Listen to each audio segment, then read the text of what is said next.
안녕하세요. 저는 서울에서 메이크업 일을 하고 있는 40대 여자입니다. 사연을 들어보면 세상에 참 별일이 다 있다는 생각이 들지 않나요? 저도 무척이나 공감합니다. 하지만 제가 겪어온 일도 돌이켜보면 사연으로 나올 법한 일이라는 생각이 들더라고요. 그래서 이렇게 용기 내서 글을 작성해 보았어요. 이제는 잊고 살고 있는 일이긴 하지만 평생 잊히지 않는 상처이기도 하고요.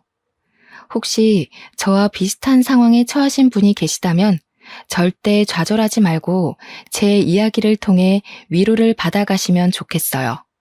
저는 정말 지금이 너무 좋고 행복하거든요. 제가 겪은 일은 평범하지도 행복하지도 않은 일이지만 지금의 저는 정말 제 일도 즐겁게 잘하고 있고 행복하답니다. 그러니까 이 사연을 듣는 모두들 힘들고 어려운 순간이 있을지라도 포기하지 말고 주저앉지 말고 끝까지 나의 길을 걸어가시면 좋겠어요. 제가 그랬거든요. 이제부터 제가 겪었던 경악스러운 이야기를 해볼게요. 사실은 내 주변 친구의 이야기, 내 가족의 이야기, 내 애인의 이야기가 될 수 있다고 생각해요. 모두들 공감하시면서 재미있게 들어주시면 감사하겠습니다. 제 어머니는 미용 일을 하셨습니다. 동네에서는 1등으로 손이 빠르시고 가격도 저렴해서 인기가 많은 미장원을 운영하셨습니다. 어머니의 손은 항상 퉁퉁 불어 있었습니다. 어린 저는 어떻게든 엄마를 도와보겠다며 아주머니들 파마를 해주실 때 옆에서 헤어롤을 집어드리고 고무줄을 챙겨드리며 칭찬을 받았던 기억이 있습니다. 미장원에서 수건은 또 얼마나 많이 쓰이는지 아시나요? 제가 차마 그 많은 수건들을 빨지는 못했지만 빨래 건조대에 엄마랑 언니들이랑 같이 널며 이야기꽃을 피우던 따뜻한 기억이 있어요. 작은 미장원을 운영하셨던 엄마는 집안일을 하랴 미장원에서 일하시랴 몸이 100개라도 부족하게 바쁘셨어요. 엄마가 그저 좋았던 저는 엄마한테 찰싹 달라붙어서 거의 엄마 미용실에서 살다시피 했었네요. 하도 미장원이 놀이터라 생각하고 붙어 있다 보니 동네 아주머니들과도 가까이 지내며 저는 어른들께도 싹싹하게 잘 대하고 엄마를 따라 손재주도 좋은 아이로 자랐습니다. 그리고 저희 아버지는 남대문에서 액세서리 도매 소매업을 하셨습니다. 그래서 이른 새벽부터 늦은 밤까지 고생을 하시며 바삐 일을 하셨죠. 게다가 저희 아버지는 남대문에서 소문난 손 빠르고 발 빠른 제대로 된 장사꾼이라며 소문이 자자했던 사람이었어요. 하지만 아버지께서는 저희 가족들과 다정하게 시간을 보내지 못한 점이 지금까지도 아쉽다며 한숨을 내쉬곤 하시지만 누구보다 성실하고 가족들을 생각하셨던 분이라는 것을 저희 가족은 알고 있었죠. 그리고 제 위로 2명의 언니들이 있는데 언니들은 저와 나이 차이가 꽤 났습니다. 첫째 언니와 둘째 언니는 연년생이어서 어려서는 그렇게 많이 싸웠다고 하는데 성인이 되고는 둘도 없는 좋은 친구처럼 잘 지내고 저는 그 틈에 낄 수도 없어서 괜히 질투도 많이 했었답니다. 이렇게 사이가 좋은 2 언니는 나중에는 일도 같이 했어요.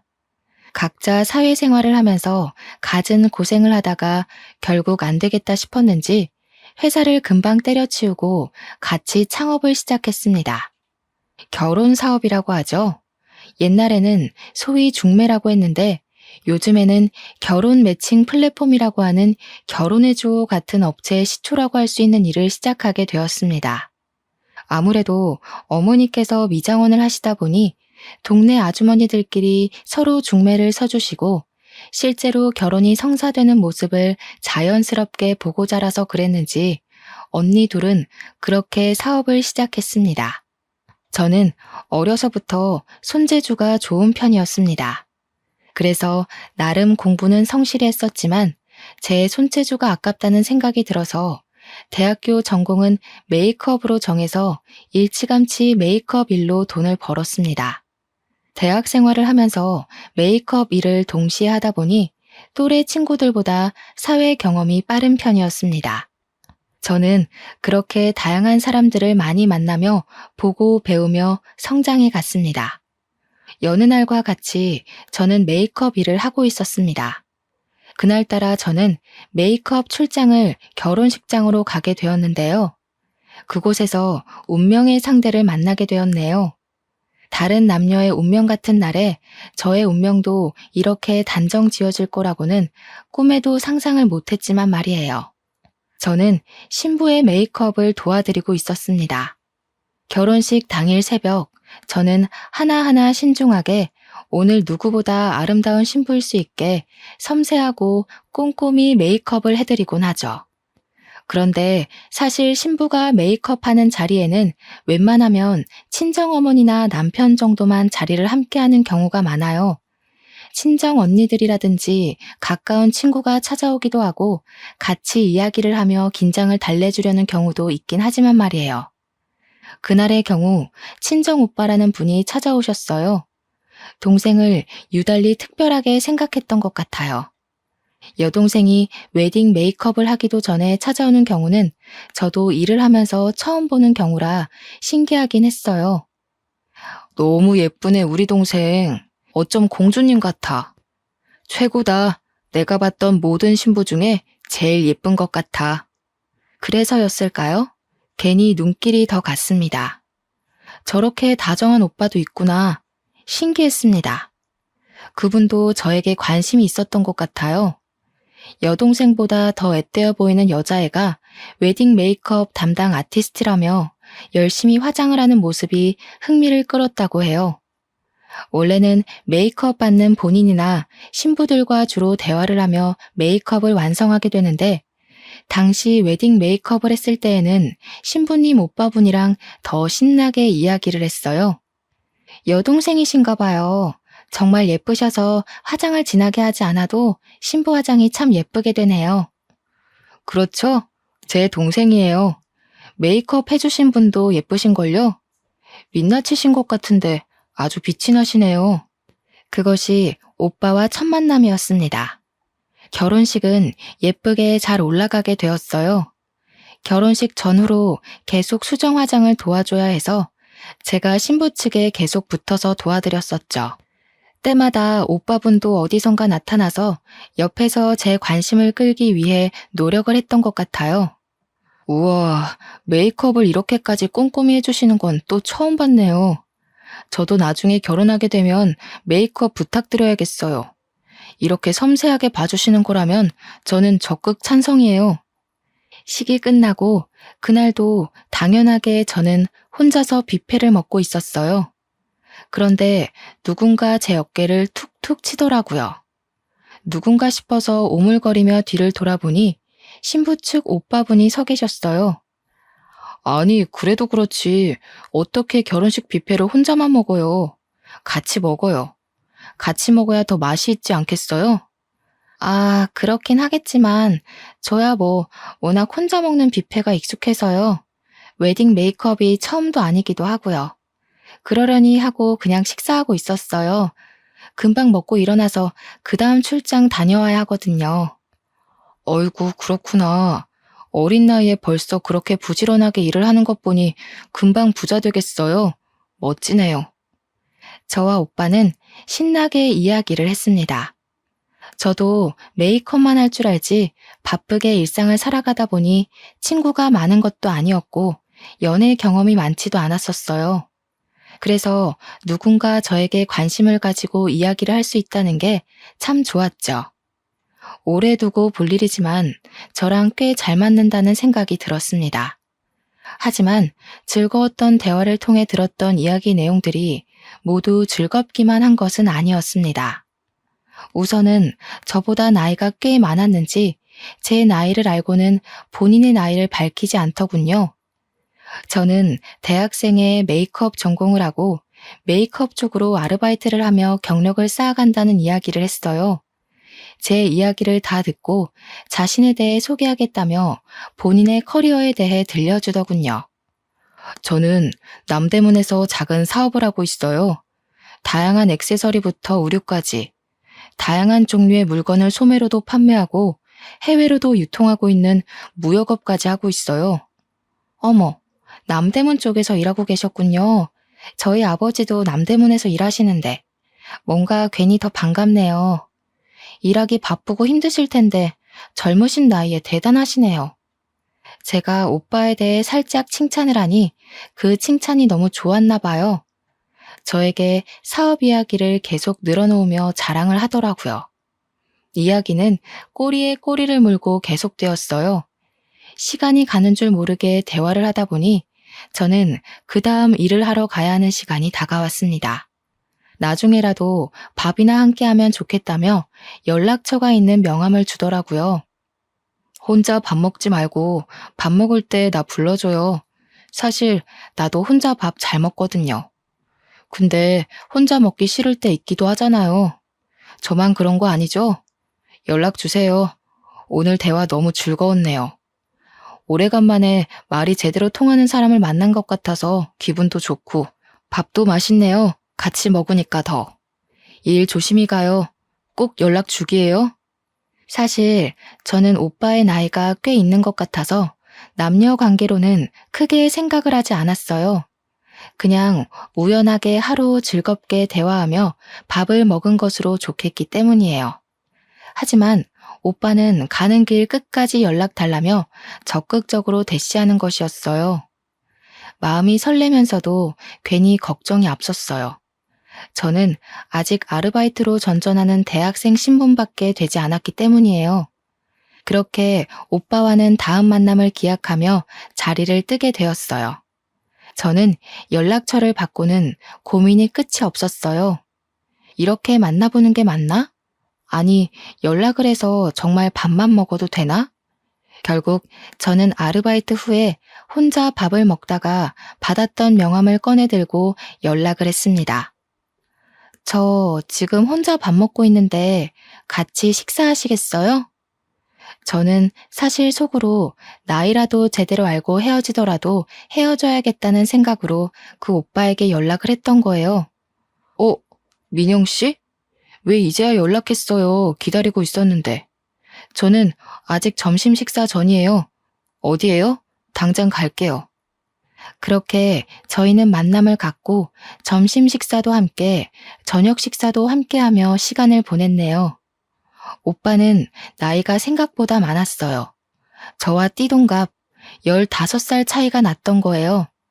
이제 돌이켜볼 때 오빠 입장에서 나이를 이야기해봤자 본인 손해라는 생각에 조용히 아무 이야기도 안 하고 그 다음 만남을 기약했던 것 같다는 생각이 들어요.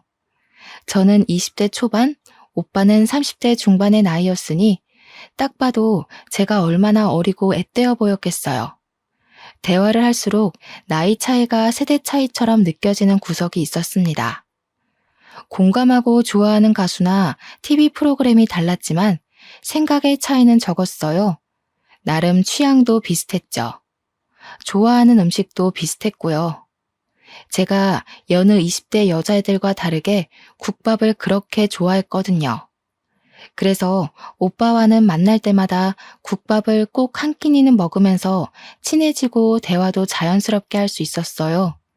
오빠도 꽤나 국밥을 좋아하는 사람이었던 것이죠. 그렇게 서로 호감을 갖고 몇 번의 만남 끝에 저희는 사귀기로 했습니다.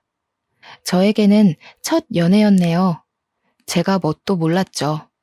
그냥 대화가 되고 나를 좋아해주는 사람이다 싶으니 풍선처럼 마음이 한순간에 부풀더군요. 그래도 데이트를 하면서는 데이트 비용도 오빠가 다 지불하고 항상 다정하게 대해줬어요. 그게 저는 사랑이라고 생각했죠. 하지만 제가 사귀고 있는 남자에 대해 가족들과 몇 없는 가까운 친구들은 반기를 들었어요. 그리고 사실대로 말씀을 드렸다가는 아빠가 집에서 쫓아낼 것만 같아서 아버지에게는 비밀이었던 연애였어요. 아무리 좋다, 괜찮다, 나를 사랑해주고 나도 사랑해준다는 이야기를 해도 15살 나이 차이가 난다는 이야기를 하면 미친 거 아니냐, 헤어져라, 정신 차려라, 미성년자랑 연애하는 정도 아니냐며 남자가 도대체 정상적인 사람은 맞냐고 무척이나 뭐라고 했어요. 특히 두 언니와 어머니가 진절머리를 치며 싫어하셨죠. 두 언니는 게다가 결혼정보업체 일을 하다 보니 더더욱 반대가 심했어요. 나이 차이가 나는 결혼을 직접 보고 그들이 어떻게 지내는지도 지켜본 경우가 많았기 때문이었죠. 나이 차이가 많이 나는 어떤 커플은 그렇게 사이가 소원해질 수 있겠지만 그 커플이 저는 아닐 거라 생각했어요. 저는 제 결혼 생활과 제 남편에 대해 자신이 있었기 때문이에요. 아니, 세상이 이렇게 넓고 깔린 게 남자들인데 넌 도대체 무슨 생각으로 그런 놈을 만나는 거야? 15살이나 나이 차이가 나면 만나려고 생각했다가도 좋다가도 감정이 사라지지 않냐? 어이가 없네. 언니들이 그쪽 일에서 뻔히 알고 있는 거 몰라? 왜 이렇게 어리석게 행동하는 거야? 그러게. 진짜 민영이 너도 웃기지? 우리가 싫어할 거 알고 있었지? 그러니까 나이 이야기는 쏙 빼고 있다가 시간 지나고 나중 돼서야 이야기를 하는 거 아니겠어? 참, 민영이 너도 어리다 어려. 그 남자놈은 무슨 도둑놈 심보인지 알 수가 없네.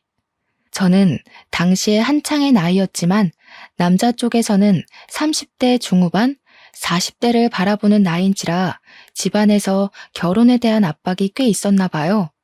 저는 결혼 생각이 전혀 없었어요. 하지만 오빠는 사귀기 시작한 지 한 달쯤인가 되었을 때부터 결혼에 대한 이야기를 하기 시작했어요. 저는 너무 이르다는 생각이었죠. 오빠가 좋은 사람이고 남자로서도 제가 좋아하게 되었고 본인 밥벌이도 하고 집안도 괜찮다고 생각을 해서 그냥 흐르는 대로 가보기로 했어요. 20대 초반에 저는 결혼에 대한 마음이 없었지만 남자 쪽 집안에서 꾸준히 결혼 이야기를 했고 오빠도 결혼을 원하는 상황이어서 어느새 저에게 결혼이라는 주제가 자연스럽게 여겨지게 되었어요. 게다가 결혼 이야기를 하게 된 것도 한 달이 지난 시점부터였고 진지하게 결혼 이야기를 하며 저에게 프로포즈를 한 것도 정식으로 사귄 지 4개월 만의 일이었죠. 제 주변 친구들과 가족들에게도 말할 수밖에 없는 상황이 찾아온 거죠. 연애를 할 때에도 다들 그렇게 반대를 했는데 제가 결혼을 한다고 하면 얼마나 반대를 할지 무서울 정도였어요. 역시 걱정한 대로 친구들과 언니들은 무척이나 나무라며 저를 몰아세웠어요. 사계절은 만나봐야지 않겠어? 그 사람 너보다 20살이나 많다며. 그렇게 급하게 결혼까지 하다가 탈라면 어떻게 하려고 그래? 민영이 너 정말 그 사람에 대해 다 잘 알고 있다고 생각해? 20살 아니고 15살 많아. 그리고 자기 일 책임감 있게 잘하고 나 아껴주고 집안에도 문제 없어. 그것 말고 뭐가 더 필요해? 내 결혼인데 어떻게 그렇게까지 반대할 일이야? 저도 오빠와의 결혼에 대해 확신이라기보다는 고민을 하고 있었는데 하도 주변에서 몰아붙이다 보니 제가 오기가 나더군요. 내가 잘 사나 못 사나 봐라. 나 정말 잘 살 자신 있다. 보란 듯이 보여주고 싶어졌어요. 실제로 저희는 연애를 하는 동안 싸우거나 작게라도 의견 충돌이 생긴 적이 없었어요. 커플들이 자연스럽게 티격태격한다는 것이 어떤 건지도 이해할 수 없었죠. 주변에서는 그래도 싸워도 보고 긴 기간 지켜보면서 신뢰를 쌓아가는 것이라며 걱정 어린 조언들이 끊이지 않았습니다. 저는 프로포즈를 받고 그 후로 3개월이 지난 후에 결혼식을 올리게 되었습니다. 지금에서야 그 시간들을 돌아보면 왜 뭐가 그렇게 급해서 1년이 되지도 않는 시간 동안 쪼들리듯이 결혼식을 올렸던 것인지 저도 콩깍지가 어지간히 단단하게 쓰여 있었다는 생각이 들어요. 축복이라기보다 많은 사람들의 걱정과 염려 속에 저희는 신혼생활을 시작하게 되었죠. 사업을 하던 남편 덕분에 그래도 결혼 초기 자본으로 서울에 있는 작은 아파트에서 살 수 있었어요. 너무도 기뻤어요. 저는 항상 주택이나 빌라에서만 살아왔기에 아파트에서 사는 것이 꿈이었어요. 저는 부모님으로부터 독립도 하기 전에 결혼을 하게 되어서 아담하지만 내 집이라는 공간이 생긴 것도 참 좋았답니다. 그렇게 내 꿈을 이루었다는 생각에 한껏 부풀어 있었던 것도 잠시였죠. 곧 악몽처럼 현실이 다가왔습니다. 하루는 저희 신혼집에 가스 점검이 있었어요. 그래서 점검하신다는 기사분을 들여보냈는데 저희 집을 유달리 유심히 보는 거예요. 저도 처음엔 아무 생각이 없었지만 점차 이상하다는 생각이 들었습니다. 가스 점검을 하시는 것도 지켜보는데 제대로 하는 것 같지 않았어요. 혹시 점검하시는 분 진짜 맞으세요? 아까부터 저희 집을 계속 두리번거리시고 가스 점검은 하는 동 마는 동 하시길래요. 아, 네. 그럼요. 점검 나와서 점검하고 있잖아요. 빨리 끝낼게요. 본인이 점검을 한다고 하는데 덧붙일 말은 크게 없었습니다. 그래서 그냥 저는 집안일을 마저 했어요. 그런데 말이죠. 그 다음 그분의 행동이 더 이상했습니다. 저희 부부의 웨딩 촬영 사진이 거실에 크게 액자로 걸려 있는데 그 앞에서 사진을 뚫어져라 보는 것 아니겠어요? 괜히 찜찜하고 이상한 기분이 들었어요. 저기, 지금 뭐 하시는 건가요? 사진을 왜 그렇게 기분 나쁘게 쳐다보세요? 아니, 기분이 나쁘시다뇨. 저는 그냥 웨딩 촬영이 예쁘게 된 것 같아서 부러워서 본 것뿐이에요. 참 별것도 아닌 걸로 과민하게 구시네. 뭐 불안하고 찔리는 거라도 있으신가 봐요? 아니, 결혼한 지 얼마 안 된 사람한테 할 말이 있고 안 할 말이 있지. 무슨 소리를 하시는 거예요? 점검 다 하셨으면 어서 나가보세요. 진짜 세상에 별 이상한 인간들을 다 보네. 아니면 아닌 거지. 되게 예민스러우시네요. 그럼 이만 가보겠습니다. 남편분이 참 훤칠하시네요. 바깥으로 놔둘 관상인데 내조를 좀 잘하셔야겠어요. 안녕히 계세요. 어머머, 이 사람 진짜 별소리를 다 하네. 어서 우리 집에서 나가세요. 가스 점검도 점검 나름이지. 뭐 이딴 사람들이 일을 하고 있어? 나가요, 어서. 당장 안 나가면 경찰에 신고할 거예요. 여자는 소름 끼치게 깔깔대며 웃었어요. 당장 나갈 건데 왜 이러냐며 손사래까지 치는 모습을 보였죠. 다시 생각해봐도 그 순간이 너무 끔찍하면서 당황스러운데 정말 소름이 돋네요. 그렇게 저는 그 순간이 그 여자와의 마지막 만남이라고 생각을 했습니다. 하지만 그 이후에도 저와 꽤 자주 마주치게 되었습니다. 분리수거를 하러 밖으로 나갈 때 퇴근 후에 같은 버스를 타기도 했고요. 어느 날은 아예 저희 아파트 현관 앞에서 저를 기다리기도 했습니다. 저기요, 저희 구면이죠? 죄송한데 무슨 일이실까요? 저 만나러 오신 거예요? 어머, 안녕하세요. 인사도 없이 그렇게 본론부터 말하면 섭섭하죠. 맞아요. 저희 구면이에요. 가스 점검 기억하시죠? 저도 이 동네 사는데 그때 친절하게 대해주시고 얼굴도 몇 번 우연히 보다 보니 친구하면 좋을 것 같아서 인사드리려고 기다렸어요. 아니, 뜬금없이 친구라고요? 무슨 자다가 봉창 두드린 소리 하시는 거예요?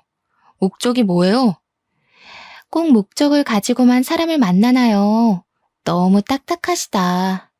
오늘은 좀 놀라신 것 같으니 다음에 또 인사드릴게요. 괜찮을 것 같네요. 안녕히 들어가세요. 뜬금없는 친구 이야기에 당황스러웠던 저는 무서운 마음에 남편에게 상황을 알렸어요. 나이도 어려 보이는 젊은 여자가 가스 점검 기사님으로 일하는 것 같긴 한데 계속 눈앞에 나타나고 우연히 만난다. 그리고 오늘은 나한테 말까지 걸었다는 이야기를 했죠. 남편은 사색이 되며 진짜 조심해야 할 것 같다며 다음부터 그런 사람 만나면 절대 아는 척 하지 말고 말도 걸지 말라고 하더라고요. 미친 사람 같다며 여자 쪽에서 말을 걸더라도 그냥 피하는 게 상책일 것 같다고요. 신혼생활을 하며 그렇게까지 언성을 높이고 얼굴이 시뻘개지게 흥분을 했던 적이 없었는데 하도 잔소리가 길어지길래 알겠다고 안심을 시켰어요. 그날 이후로 저는 그 여자를 우연이라도 마주칠까 조마조마한 마음으로 지냈어요. 그럴 만도 하죠. 하지만 남편은 그날 이후로 저에게 언성을 높이며 저를 쪼아대기 시작했습니다. 그런 남편이 이상하게 느껴졌어요. 그렇게 사랑꾼이던 사람이 어느 순간 180도 변하는 모습을 보이니 배신감까지 들더군요. 또 이상했던 일이 있었습니다. 남편 휴대폰으로 모르는 전화번호가 꾸준히 연락이 오는 것이었어요. 아침에 기상을 할 때도 알람처럼 전화를 하고 저녁 식사 때에도 꼭 전화가 왔어요. 심지어는 자기 직전까지 전화가 울려대는 것을 봐야 했습니다. 같은 번호로 계속 연락이 오네? 아무리 거래처라고 해도 꼭두 새벽부터.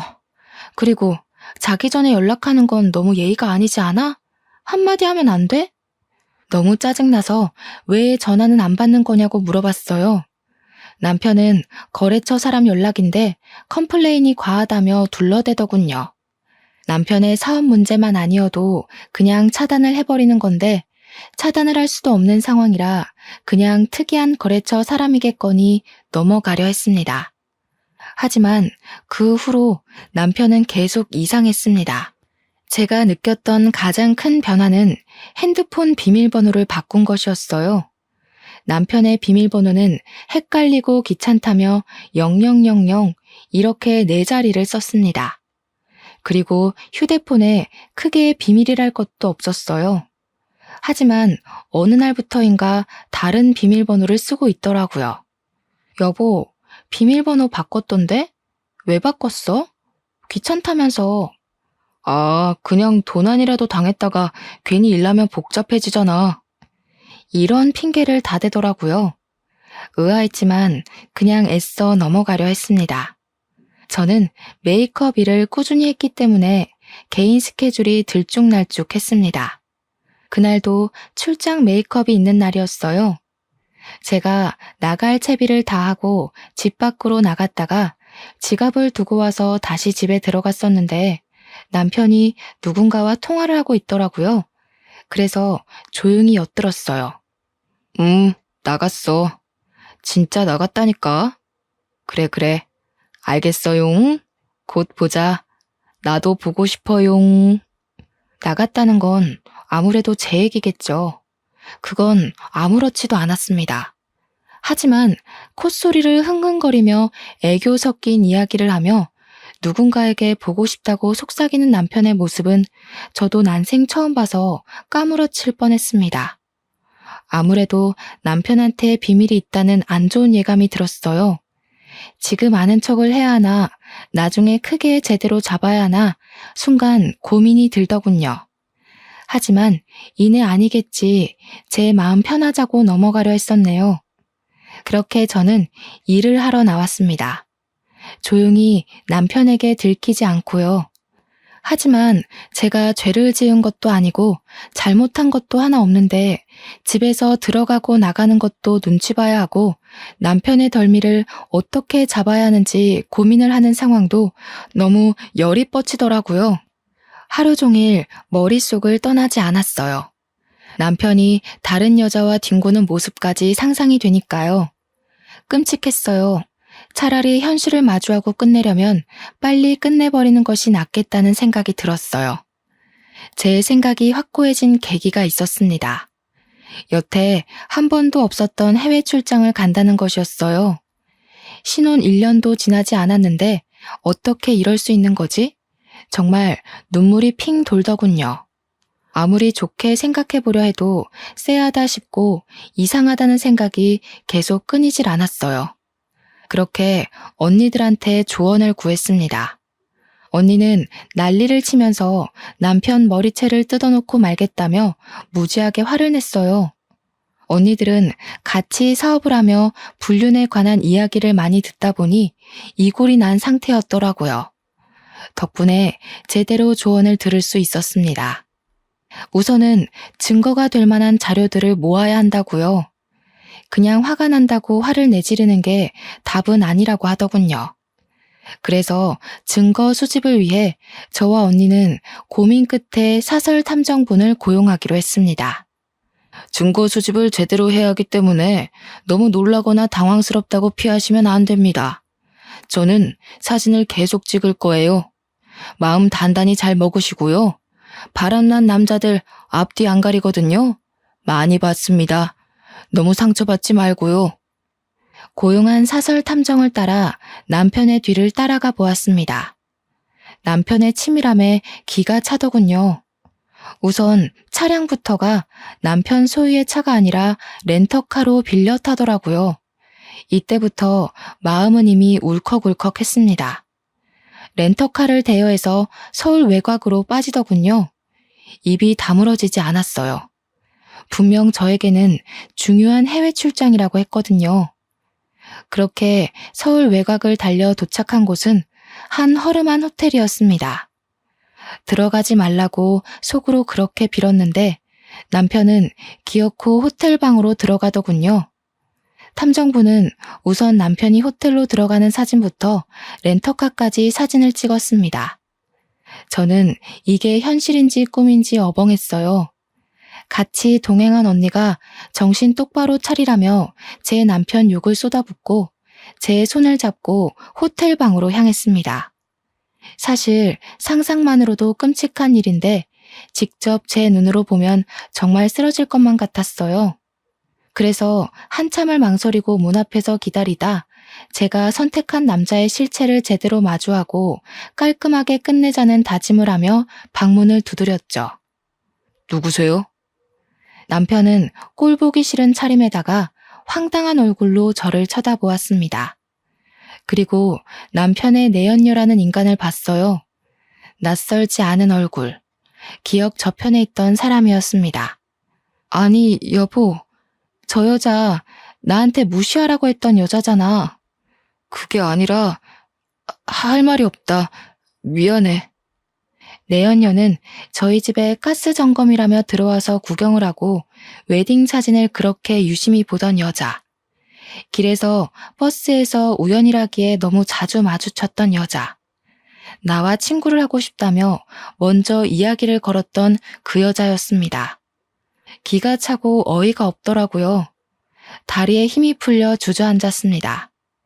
처음엔 믿기지도 않고 하도 어이가 없어서 눈물이 나오지도 않았어요. 그냥 현실이 아니라고 부정을 했었죠. 옆에서 제 언니는 내연녀의 머리를 쥐어뜯기 시작했습니다. 그리고 사설 탐정은 계속 셔터를 누르며 사진을 찍었습니다. 남편과 내연녀는 뒤엉킨 채 서로만 감싸 안았습니다. 부끄러운 줄 알았다면 제 눈앞에서 도망쳐야 하는 게 맞지 않나요? 게다가 되려 저희한테 소리를 고래고래 지르며 뭐 하는 거냐고 욕을 하더라고요. 적어도 남편이라는 사람은 저에게 미안하다는 이야기를 할 줄 알았어요. 하지만 바람을 피우면 원래 이렇게 간이 커지고 이기적이게 되는 걸까요? 아니면 이기적이고 못된 사람들이 바람이 나는 걸까요? 어떻게 저한테 미안하다, 잘못했다 한마디가 없었을까요? 정말 무릎을 꿇고 싹싹 빌어도 용서를 해주지 않을 판에 다시 생각해도 괘씸해 죽겠네요. 알고 보니 제 남편 여성 편력이 아주 대단하고 화려했던 과거를 가지고 있던 사람이었더라고요. 30대 중반의 남자가 저만 만나진 않았겠죠. 저도 그 사실이야 알고 있긴 했는데 이 정도일 줄은 몰랐어요. 노래방 도우미 여자부터 대학생, 거래처 사람 등등 도대체 세려야 셀 수 없을 정도로 많은 여자들을 만나왔더라고요. 이 사실을 시댁에서 알고 어떻게든 그 바람길을 잠재워야겠다며 만나는 여자들 중에서 가장 성실하고 괜찮다고 생각한 저를 꼬셔서 결혼시켰던 것이었어요. 하지만 시댁의 바람은 그저 바람이었던 것이었죠. 남편의 바람기는 잠재워지지 않았고 자기 성격 못 이기고 이리저리 여자들 만나며 그렇게 휘두르며 살았던 거예요. 이 모든 일이 신혼 1년이 안 되어서 일어난 일이라니 저도 말씀드리면서도 믿기지가 않네요. 그리고 내연녀와는 무슨 관계이고 언제 어떻게 만났으며 왜 결혼을 했음에도 더러운 관계를 유지했느냐고 물었어요. 남편의 대답이 더 기가 찼죠. 둘이 처음으로 만난 것은 제가 메이크업을 해줬던 동생 결혼식장, 저와도 처음 만난 곳에서 내연녀와도 처음 만났던 것이죠. 기가 막히는 상황에 어이가 없어서 이 얘기를 들어야 하나 말아야 하나 고민이 되었지만 얘기나 들어보자는 마음으로 이악 물고 얘기를 들었습니다. 남편이 설명하는 내연녀의 실체는 여동생의 결혼식장에서 만났던 여동생의 친구분이었다는 거예요. 저와 그렇게 연애를 시작하고 만나는 동안에도 여동생 친구라는 사람을 동시에 만나왔던 것이더라고요. 이걸 눈치도 채지 못했던 제가 어찌나 바보같이 느껴지던지요. 뭐라고? 그러면 신우는 이 상황을 알고 있어? 자기 친구랑 오빠랑 바람났다는 것을? 알고 있긴 해. 근데 참 상황이 어려웠지. 이렇게 말끝을 흐리는데 진짜 엎어치기를 하고 싶더라고요. 똑바로 설명 좀 해보라고 해서 들어보니 신우는 저보다 자기 친구와 사귀고 결혼까지 하는 것을 더 원했더라고요. 참나, 이런 사실도 제대로 모르고 있었는데 제가 시댁 식구들한테 잘하는 모습을 보고는 얼마나 기가 차고 웃겼을까요? 제대로 비웃음거리가 된 기분이었어요. 알고 보니 시댁 식구들은 제 남편이 저와 동생 친구, 이렇게 두 명과 양다리를 걸치고 있었다는 것을 이미 알고 있었던 거예요. 게다가 우리를 만나면서도 중간중간 다른 사람들을 만나는 것도 있었고요. 그런 건 당연스럽게도 눈을 감아줬던 거죠. 머리가 깨지는 기분이었어요. 도대체 이런 상황이 말이나 되는 건가 싶어서요. 그래도 결혼식까지 올리고 도장까지 찍었으면 관계 정리를 해야 하는 거 아니야? 제정신이야? 미친 거야? 나한테는 두 명 다 사랑인데 어느 쪽을 택하고 어느 쪽을 포기하겠어. 그래서 난 두 명 모두를 택한 거야. 이런 정신 나간 이야기를 하더라고요. 둘 다 사랑해서 둘 다 택했다. 그래서 본인은 당당하고 자랑스럽다는 이야기라도 할 수 있는 걸까요? 무슨 말도 안 되는 소리 좀 하지 마. 길거리 나가서 지나가는 개한테 물어봐도 이런 식으로 대답하지는 않아. 저도 제 할 말은 해야 했습니다. 저도 제 인생 걸고 20대 초반의 나이에 나이 차이 많이 나는 남자와 결혼을 한 거잖아요. 제 삶이 아깝고 제 시간이 안타깝고 제 창창한 20대 인생을 날려먹었다는 생각에 분이 차올랐습니다. 어머, 저한테도 말 좀 걸어주세요. 저랑 초면 아니잖아요. 저번에도 인사했을 때 되게 까칠했는데 그 성격 여전하시네요. 그러니까 남편이 도망 나와서 이렇게 저랑 놀죠. 신혼이라면서 남편 관리가 이렇게 안 돼서 쓰나? 바람이 당당하고 책임 전가를 저에게 하더라고요. 그 더러운 연놈들 때문에 흘리는 눈물이 아깝고 치가 떨렸어요. 그래서 저는 제가 해야 할 일을 하기로 마음먹었습니다. 나쁜 놈에게는 나쁜 놈에게 맞는 대우를 해야겠다는 생각뿐이었어요. 분이 가시지를 않았죠. 그래서 저는 남편 놈이 행했던 만행들을 손편지로 하나하나 다 적었습니다. 그리고 불륜 현장에서 찍은 사진들도 모조리 프린트를 해서 편지와 함께 수백 장 복사를 했습니다. 남편이 일하는 곳은 남대문이었죠. 아버지께서도 일을 하시는 같은 동네였기 때문에 저는 아버지께서 모든 사실을 알게 되시고 남편을 쫓아가 때리실 수도 있다는 가능성까지도 염두에 두고 일을 진행했습니다. 남대문은 새벽부터 붐비고 바쁘게 움직이죠. 저는 그것보다 더 일찍 일어나서 움직이고 실천에 옮겼습니다. 시장 사람들 정말 많죠. 우선은 상인분들을 한 분 한 분 찾아뵈면서 제가 프린트한 손편지와 사진을 정성스럽게 전해드렸습니다. 어머머, 세상에 어떻게 이런 일이 있다냐? 미친 거 아니냐? 아주 돌았나 봐. 남자 여자가 쌍으로 돌았네 그려. 어떻게 민영이 같은 저자를 두고 바람이 나도 저렇게 단단히 바람이 났디야? 그니까 말이여. 민영이 마음고생 많았다. 저런 쓰레기 같은 놈 쳐다보지도 말어라. 세상에 좋은 남자도 많고 안 만나도 민영이는 혼자서도 멋지게 잘 살 수 있다. 그놈 같은 인간은 빨리빨리 쓰레기통에 처박아 버려라. 다들 무척이나 안타까워하시면서 저를 위로해 주시더라고요. 감사했습니다. 남편이나 내연녀가 미안해하지도 않고 배째라식으로 나왔던 태도에 받았던 상처들 많이 치유받을 수 있었습니다. 그리고 저는 남대문에서 오랫동안 장사해 오셨던 아버지 딸이라는 것도 다들 알고 계셨고, 특히나 건물주 분께서 상황을 딱하게 여기시고 저와도 일면식이 있는 사이인지라 제 편지와 사진들을 건물 내 공지란에도 붙여주셨어요. 아버지도 결국 이 모든 상황을 아시고는 그날 바로 남편 회사에 쫓아가서 남편의 뺨을 제대로 후려쳐 주셨어요. 제가 그 장면을 봤어야 하는 건데 아쉽게도 직접 보지는 못했네요.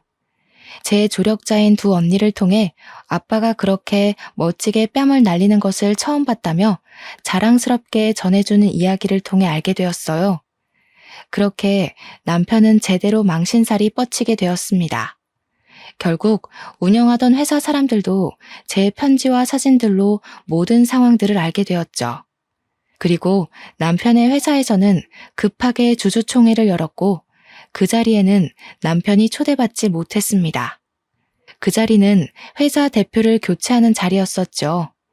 중요한 주주총회에도 초대받지 못했던 제 남편은 결국 대표직을 박탈당했습니다. 한마디로 잘리게 된 거죠. 그렇게 남편은 남은 것 하나 없이 빈털터리가 되었습니다.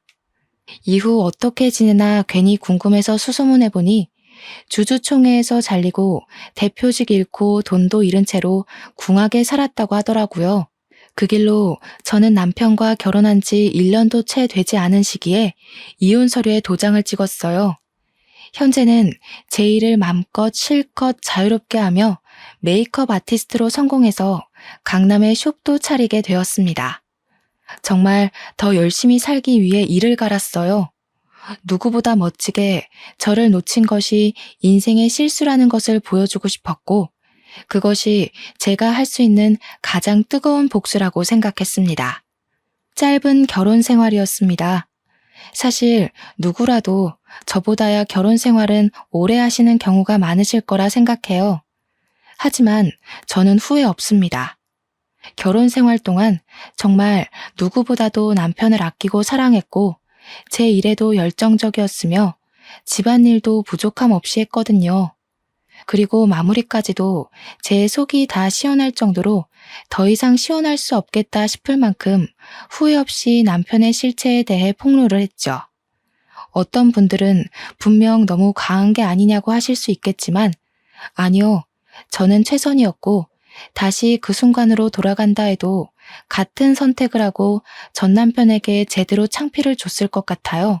사실 제가 그렇게까지 하지 않았더라면 남편은 분명히 새로운 여자를 만나서 자기 원하는 대로 가지고 놀다가 질리면 또 새로운 여자들을 만나고 문어발식으로 만나고 양다리에 세 다리, 네 다리 걸치며 그렇게 색광처럼 살았을 거예요.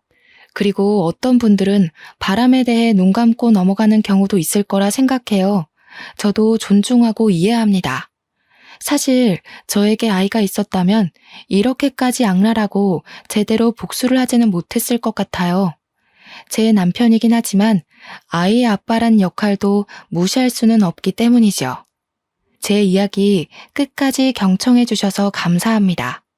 제가 말씀드린 전 남편 같은 놈 절대 마주치지도 엮이지도 않길 진심으로 기원해요. 모두들 좋은 인연들만 주위에 가득하시길 응원하겠습니다. 항상 행복한 일들만 가득하시길 바랄게요. 감사합니다. 오늘도 좋은 하루 보내세요.